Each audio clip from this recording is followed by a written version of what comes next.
Of tonight's performance. I felt good. I felt a little flat coming out first, but once I touched him once, I knew his head was there, so I went after it and got a couple takedowns and made him pay for it. Going in, is there a game plan of fighting a different way? Being a part of this show, it's like impress somebody to get a contract kind of thing. It's not just winning all the time. So is there a different mindset going into a fight like this? A little bit. They like finishes. My last two fights before this one, I went 25 minutes, and they were good fights, but fans like to see finishes, and I knew I had to bring the heat this time, so I tried, and it actually worked.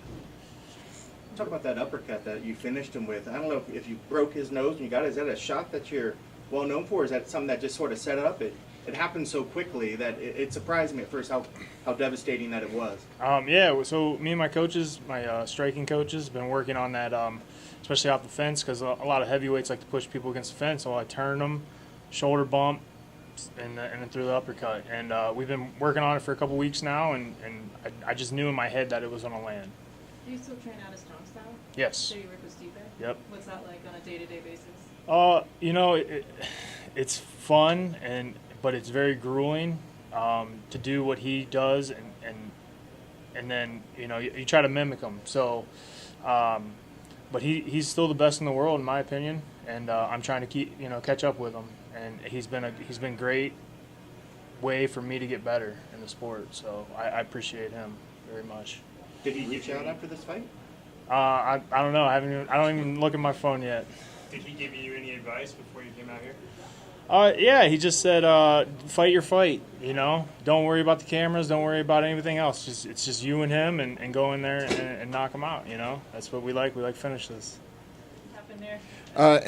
In the first round, I kind of hurt my foot. I hurt my leg. Leg stuff you could kind of eat because that happens in training, but I'm pretty sure I broke my foot. So I kind of had to eat the pain a little bit until I saw the damage being received by him too. At a certain point, you swing a bat at another bat. Sometimes your bat might break first, but sooner or later, both bats are going to be broken. Are you surprised at how quickly you guys went at it? I mean, you guys went guns blazing straight from the get-go. No way. I was not surprised. I told my coaches already, man, we coming out here to get a contract, We came, the initial plan was to, hey, we're flipping this coin. He's a power puncher, I'm a power puncher. I'll flip that coin with anybody, man. I believe in my power. I believe my chin will hold up. And that was the original plan from the get-go. After a while, I started seeing, this guy's surviving, man. Let's not be silly. We could win a technical battle, too. And how much did it play into the fact that your foot was injured when it came to throwing punches and putting power behind it? Exactly. When I kind of saw the foot was really messed up, then it kind of became, all right, we can't just – because inside that pocket, the faster guy's going to win. I couldn't put a lot of pressure on my foot, and I started to see I'm starting to be a little bit slower. In the beginning, I was a lot faster, but halfway through, when I couldn't put that much weight on it anymore, I started being the slower guy. Then I was like, all right, maybe let me do the same thing to his leg. Let me focus on the kicks. And when he got to start to limping, then the speed kind of matched up again. And even though yours went to a unanimous decision, I mean, when you were back there, in your mind, were you confident that you were going to get that nod? Super confident, because we put on a high level fight. That fight could have easily been on a UFC fight night. That could have easily been one of the regular UFC fights. So I knew there's people online saying both of us should have gotten the contract, even though I won 30-27. But I had no worries. I was like, I got this. Especially when I watched all the rest of the fight. It wasn't a finish, but it was very high level technique. Did Dana come to you afterwards, after the fight, and say anything about the performance? I went to him. I let him know, our country right now, we got beacons in the UFC, Israel and Kamaru, we got people to look up to. And I just want to be another one of those people, try to bring up more pride for my country. I try to tell everybody, there's 1 million Nganos walking around in Nigeria, I'm not that big. I'm a featherweight, but all my muscles in my heart and in my head, But we're naturally talented. We're built for this, man. African strong. How does it feel to, obviously you're very proud and, wanting to put them on the map. How does that feel for you to be able to be a part of that now? Oh yeah, I've always been proud to be a Nigerian. Especially when I first came into this country, it was a little bit hard to adjust because people just aren't used to the culture. I'm not used to the culture, and there was a little time when I was ashamed because getting bullied and stuff like that. But after a while, once that pride grows, it just explodes. I can't hold it back. You can't talk to a Nigerian for more than 2 minutes before you find out they're Nigerian. They're gonna slip it in that conversation. How long on the foot do you think maybe? I don't know. I got to see what's going on with it. I don't know. It's pretty. His swelling right now is getting uglier and uglier. We'll find out, though. I don't like being away from the gym long. I start getting a little crazy, and people don't want to be around me when I'm not at the gym, you know? So even if it's something crazy, I'll be on my butt throwing punches, you know? I'll be doing oopa sweeps and stuff like that. It's all good. How much do you credit your opponent's style and coming at you the way he did in the fact that you were able to showcase what you wanted to do? Yeah, I gave him a lot of praise. That's why after the fight, I was actually looking for him. I can't find him. I wanted to really talk to him because I knew once we both got matched up with each other, I was like, I definitely knew that one of us is going home with a contract. Most likely me, but I knew one of us is going home with a contract because of that style matchup. There's no way we was going to give a boring fight. And I'm sure you would have taken the trade this morning. You'll take crutches for a contract. Oh, 100%. So I had this dream 2 weeks ago. In the dream, I was sitting in my mom's living room, and I was talking to my little brother, and I told him, man, my body's hurt. My body's beat up. There's something going on. And my brother turns to me, and he goes, yeah, but how does it feel to have 10 grand in your bank account? And when he said that, it was like a movie, and I had a flashback. I was like, oh, I just want to fight. So that's exactly what's happening right now. I'm all beat up. My body's jacked up, but it feels fucking good to have 10 grand in my bank account. Can you tell us a little bit about your relationship with your training partner, James Vick? Yeah. I was standing next to him when they made the announcement Yeah. you did the deal. He told me you've been training for yeah. 6 years. I'm a big fan of you, man. I've never seen you before in person. Well, thanks. I'm a big fan of you. That's what's up, man.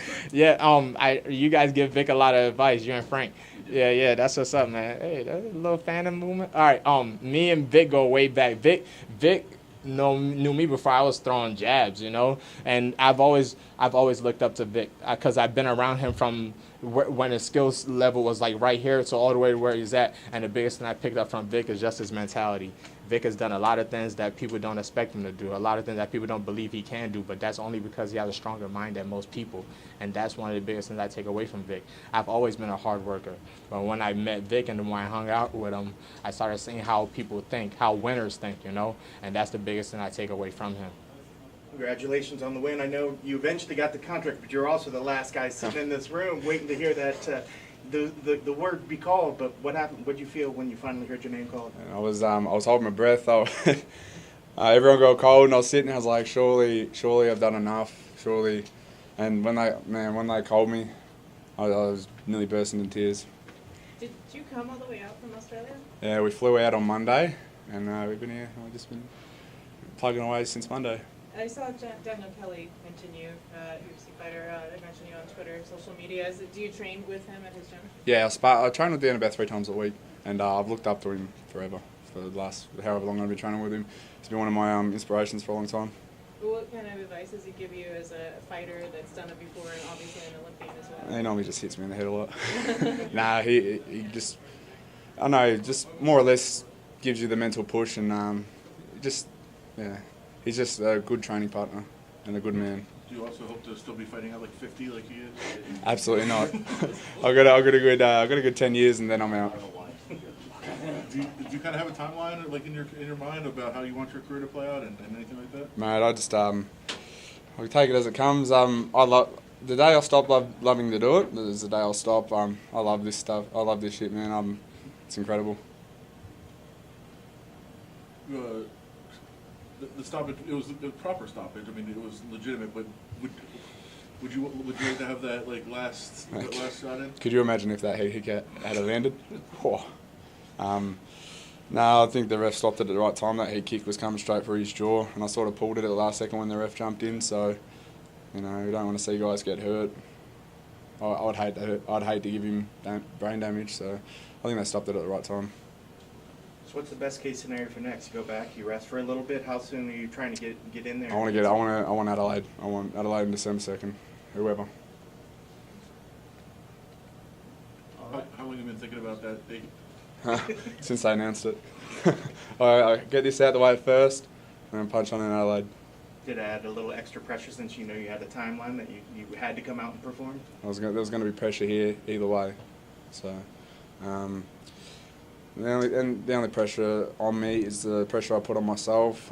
Whether it be a fight locally, a fight interstate, a fight internationally, I'm going to have pressure on myself. I want to perform. I want to win impressively. So, yeah. know you haven't been able to watch it yet, but did it feel like you were both just really going for, like, kind of the finish on every shot? I mean, it seemed like that's an elsewhere. I've got a bad habit of just trying to brawl. I can move, I can slip, I can move, I can be slick, but sometimes I get into a zone where I don't care. I just want to punch on, and yeah, you know, when I finally started listening to my coaches, I started moving my head, I started dropping the leg kicks, and I started throwing my punches in combinations. Look what happened. How much? I mean, it's another level. As you keep moving up, it's a different level. So, I mean, the mindset going into maybe your first UFC fight, will it be to go to that, you know, listen to the coaches sooner, move more discipline sooner? Is For sure. That something to think about? I don't have a choice. They'll probably shoot me if I don't. Nah, yeah, for sure. I just want to keep getting better. I'll probably be in the gym as soon as I get home. I want to keep getting better, and you know, I'm known as one of those guys that every time they come out with something different. So just keep that ball rolling, and next time you see me, I'll be a different animal. How do you celebrate this? Oh, about 2 dozen beers and a big ass pizza.